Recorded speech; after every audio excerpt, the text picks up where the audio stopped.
अखबारी हो हमर यार मनावा तो एक बेर बात कर लगे हगे अखबारी हो हमर यार मनावा तो एक बेर बात कर लगे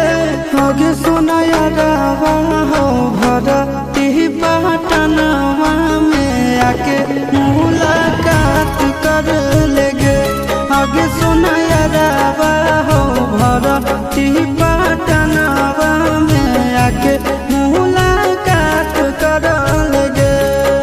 आगे चली जाइबौ छोड़ी के दुनिया विदाई अपने हाथ कर लेगे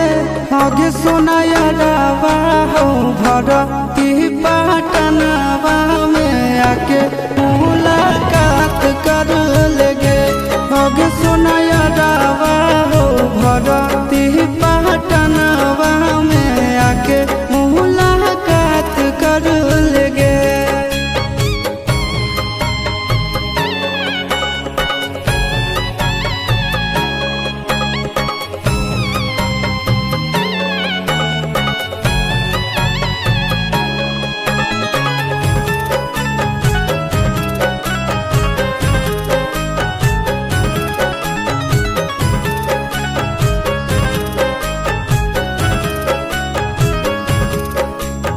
मरे घड़ी पनिया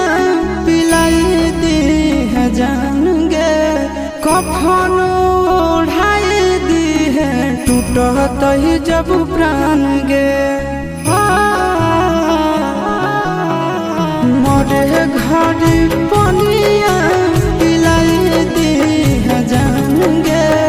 कफन ओढ़ाई दी है टूटत ही जब प्राण गे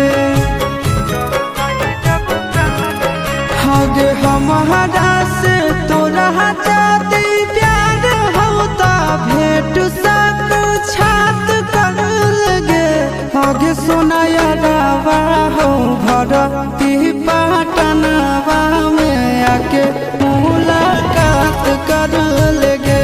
हगे सोना यारवा हो भरती पटनवा में आके मुलाकात कर लेगे।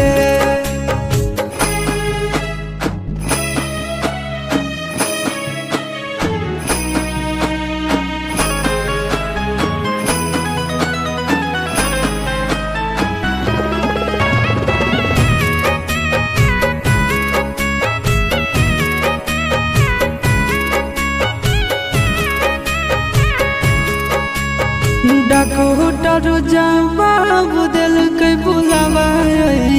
मौत के देखी के चेहरा जानू चल जाई है लौट के डॉक्टर